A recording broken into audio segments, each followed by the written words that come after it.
नमस्कार मित्रों, भगवत चर्चा में एक बार फिर आप सबका स्वागत है। हम लोग 13वें अध्याय पे चर्चा कर रहे हैं। इस अध्याय का नाम है क्षेत्र क्षेत्रज्ञ योग। अर्थात भगवान श्री कृष्ण ने ये बताया है कि सब कुछ जो कुछ भी दिखता है, अनुभव में आता है, उसे क्षेत्र में समझो, और जो अनुभव करता है वो क्षेत्रज्ञ है। बस सार में यही दो बातें समझे।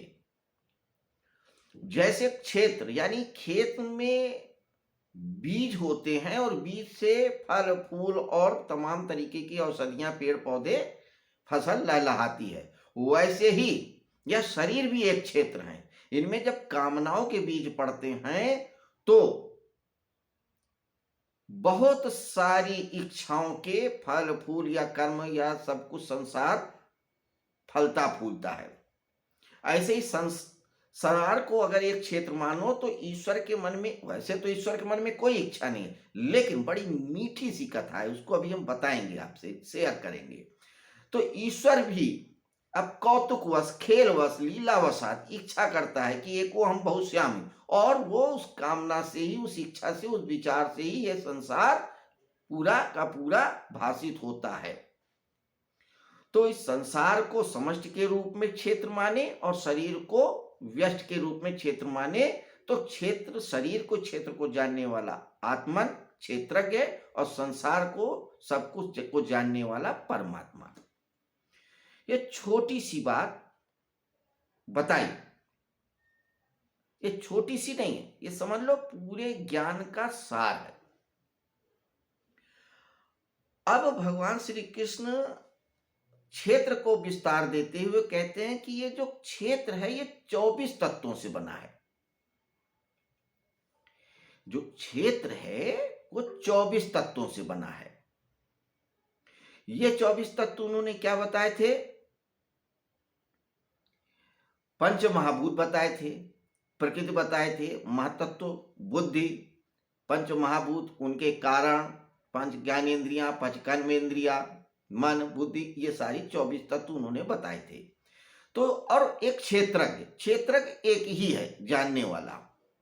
आप उसको दो कैसे, एक आत्मा के स्तर पे, जब शरीर के स्तर पे आत्मा, और संसार के स्तर पे परमात्मा, लेकिन वो है एक ही, जानने वाला एक ही है। तो ये जो क्षेत्र के संदर्भ में है उन्होंने आगे विस्तार दिया। ये क्षेत्र जो 24 तत्वों का है, ये 24 तत्व 3 प्रकार के हैं।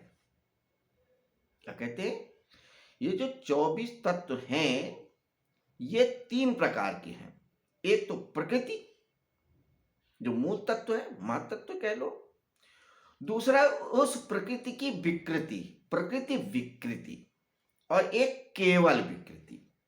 तो प्रकृति, प्रकृति विकृति और विकृति, ये 3 प्रकार के 24 तत्वों की बात कह रहे हैं भगवान श्री कृष्ण। एक तो प्रकृति है, अलग हो गई, लेकिन इसके अलावा पंच महाभूत, मन और बुद्धि,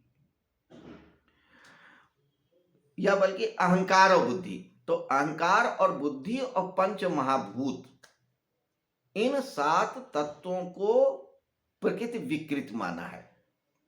प्रकृति विकृत इसलिए माना है कि ये पांचों तत्व अपने आप में अपनी एक उपस्थिति रखते हैं, तो किसी के मिलने जुलने से नहीं बने हैं, ये ही है प्रकृति में। ये किसी से बने नहीं है कि 2 तत्वों को मिला के तीसरा बन गया, ये ही है प्रकृति में। ये प्रकृति का एक रूप है, इसलिए इनको आप कह सकते हैं कि ये प्रकृति की विकृति है प्रकृति से ही। ये कौन कौन से 7 तत्व हैं? पंच महाभूत, छित जल पावक गगन समीरा, और अहंकार तथा बुद्धि, ये 7 तत्व प्रकृति विकृति है। इसके अलावा 16 तत्व, एक तो प्रकृति हो गई, 7 ये हो गए 8 और 16 और बताया है, वो विकृति है। तो पहले जो 5 महाभूत हैं इनको पंचीकृत और पंचीकृत एक शब्द समझ लीजिए जो बीच में आएगा। सांख्य क्या कहता है कि जो 5 मुख्य तत्व हैं, मेन तत्व, महाभूत जिसे कहते हैं, छित जल पावक गगन समीरा, इनमें क्या है कि एक विशिष्टता है। जैसे मान लो आकाश है, तो आकाश ये 2 हिस्सों में है। आकाश ने क्या किया, एक हिस्सा अपने पास रखा और एक हिस्सा, आधा हिस्सा बाकी तत्वों को भी बांट देता है। उसमें से एक हिस्सा जल को दिया, एक वायु को दिया, एक अग्नि को दिया, एक पृथ्वी को दिया। तो एक तत्व क्या हुआ, आकाश। आकाश ने क्या किया, आधा हिस्सा तो अपने पास रखा और उस आधे के 4 हिस्से किए। एक हिस्सा वायु को दिया, एक अग्नि को दिया, एक पृथ्वी को दिया, एक जल को दिया। इसी तरीके से वायु ने क्या किया, आधा हिस्सा अपने पास रखा, उस आधे में से 4 हिस्से किए। आधा आकाश को दिया, थोड़ा हिस्सा आकाश को दिया, थोड़ा जल को दिया, थोड़ा अग्नि को दिया और थोड़ा पृथ्वी को दिया। इसी तरीके से अग्नि तत्व ने भी किया, आधा हिस्सा अपने पास रखा और उस आधे में से एक हिस्सा आकाश को दिया, एक हिस्सा जल को दिया, एक हिस्सा वायु को दिया, एक हिस्सा पृथ्वी को दिया। ऐसे ही 5 तत्वों ने किया कि उसमें से एक हिस्सा आधा अपने पास रख करके उस आधे में से बाकी 4 तत्वों को बांट देता है। यह अपंचीकृत एक मेथड या विधि या एक तरीका बताया, प्रक्रिया, कि ये सारे महाभूतों ने ऐसे ही किया। इस वजह से क्या हुआ कि हर तत्व में हर तत्व है। यानी जब हम अग्नि की बात करते हैं तो अग्नि में चाहे बहुत जरा सा हो, लेकिन वायु तत्व भी मिलेगी, जल तत्व भी मिलेगा, पृथ्वी तत्व भी मिलेगा। अगर वे तत्व नहीं होते तो वो दृष्टिगोचर या अनुभव में ही ना आते। ऐसा सांख्यदर्शियों ने, तत्ववेताओं ने अनुभव किया।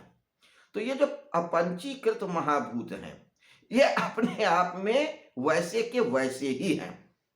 ये एक दूसरे से बनते नहीं हैं, एक दूसरे से मिलके कुछ अलग बना लेते हैं, लेकिन इनके अपने आप में एक एग्जिस्टेंस है प्रकृति में। तो ये प्रकृति की विकृति है कि माना कि प्रकृति से विकृत होकर के बने हैं। प्रकृति यानी प्रथम कृति, और उस प्रथम कृति में से विकृत, थोड़ा विकार हुआ और उस विकार से ये 5 महाभूत बने। उस 5 महाभूतों से और तत्व बने। तो ये 7 जो हैं उन्होंने कहा कि प्रकृति विकृति है। इसी तरीके से उन्होंने 16 तत्वों को कहा ये विकृत है, यानी कि ये प्रकृति का एक विकृत रूप है। वे तत्व कौन कौन से हैं? 5 कर्मेंद्रियां, 5 ज्ञानेंद्रियां, 10 तो यही हो गए। और 5 ज्ञानेंद्रियों के जो ज्ञाता या गुण है उनको, जैसे आंख, नेत्र जो है रूप को देखती है, वायु स्पर्श का कारक है, कान स्रोत का कारक है। तो उन महाभूतों के जो गुण हैं उनको, तो 5 कर्मेंद्रिया, 5 ज्ञानेंद्रिया, उन ज्ञानेंद्रियों के गुण 15 और एक मन 16। तो ये 16 तत्व विकृति हैं। तो 16 और 7 23 और एक प्रकृति 24, ये 24 तत्वों से क्षेत्र बना है। तो जब व्यष्टि के रूप में मानेंगे तो ये शरीर है, और जब समष्टि के मानेंगे तो ये संसार है। तो जब दूसरे श्लोक में और पहले श्लोक में ईदम की बात करते हैं, तो जब पहले श्लोक में भगवान ने क्या कहा कि ईदम शरीरम कौन्तेय क्षेत्रम इत्यभिधीयते, कि ईदम शरीरम, ये शरीर की बात कर रहे हैं कि ये शरीर क्षेत्र है। तो ईदम, ये शरीर इन 24 तत्वों का बना है। उन 24 तत्वों में एक प्रकृति है, 7 प्रकृति विकृत है और 16 केवल विकृति है। और जब संसार के सारे पसारे के माने करेंगे तो वहां पर भी ऐसे ही देख लेंगे। तो ये जो क्षेत्र है ये इस तरह से 24 तत्वों का बना है। फिर से सुने, 24 तत्व में क्या आया? एक प्रकृति है, एक अहंकार है, महत बुद्धि, महत अहंकार, मन है, 5 कर्मेंद्रियां हैं, 5 ज्ञानेंद्रियां हैं, 5 उनके गुण हैं और 5 महाभूत हैं। ये 24 जो तत्व आपके कहे हैं, इनको आप जब पढ़ेंगे, गूगल सर्च करेंगे, किताबों में जाएंगे तो मिल जाएंगे, आप याद कर सकते हैं, समझ सकते हैं। तो ये जो 24 तत्व हैं, इन्हीं से शरीर बना, ये क्षेत्र बना है। इसी बात को अगले श्लोक में इन्होंने बताया था कि जो है महाभूतानि अहंकारो बुद्धिर्व्यक्त मेव चा इंद्रियाणि दशैकम चा पंचचेंद्री गोचरा, 5वें में। अब इसके अलावा ये जो क्षेत्र 24 तत्वों का बना है, इसको तो विस्तार में बताया कि ये 24 तत्व हैं। जब इनको आप पढ़ेंगे, समझेंगे तो एक विस्तार तत्व से जानेंगे। लेकिन अगर हम संक्षेप में भी बात करें तो ये 7 विकारों वाला शरीर है, क्षेत्र है। वे 7 विकार क्या हैं, संक्षेप में उनको जान लो कि शरीर में जो 24 तत्वों से बना है, कुछ विकार भी होते हैं। वे क्या हैं, यही ये श्लोक है अगला, छठा, जिस पे आज हम चर्चा करेंगे। तो श्लोक कहता है, इच्छा द्वेषा सुखम दुखम संघातस चेतना धृति एतत् क्षेत्रम समासेन सविकार मुदाहतम। कहते हैं कि इच्छा, द्वेष, सुख, दुख, संघात, संघात माने शरीर, चेतना यानी प्राण शरीर या प्राण शक्ति, और धृति विकारों सहित यह क्षेत्र संक्षेप में कहा गया है। पहले तो भगवान श्री कृष्ण ने विस्तार में बताया, मतलब हर तत्व को अलग अलग करके बताया कि ये जो क्षेत्र है, जो शरीर है, ये 24 तत्वों को बना है। ये 24 तत्व इस 3 प्रकार के हैं, वो विस्तार में बताया। लेकिन इसके अलावा दूसरे तरीके से बताया कि ये जो शरीर है, जो क्षेत्र है, इसमें कुछ विकार होते हैं। ये संक्षेप में जान लो, ये होते ही होते हैं इन 24 तत्वों में। क्या? इच्छा, द्वेष, सुखम दुखम संघातस चेतना धृति एतत् क्षेत्रम समासेन सविकार मुदाहतम। कि ये जो 24 तत्वों से महत बुद्धि, महत अहंकार और पंच महाभूत, पंच कर्मेंद्रिय, पंच ज्ञानेंद्रिय, इन सब चीजों से वगैरह वगैरह ये जो शरीर बना है, इसमें ये विकार होते हैं। क्या विकार होते हैं? इच्छा, इस शरीर में एक इच्छा जरूर होती है, हर एक व्यक्ति के अंदर कामना होती है। कोई भी हो प्राणी, कोई भी प्राणी हो, सब में विकार होंगे। काहे का विकार? इच्छा रूपी विकार। पागल से पागल व्यक्ति के अंदर कोई ना कोई इच्छा होती है, जानवरों में भी कोई ना कोई इच्छा होती है।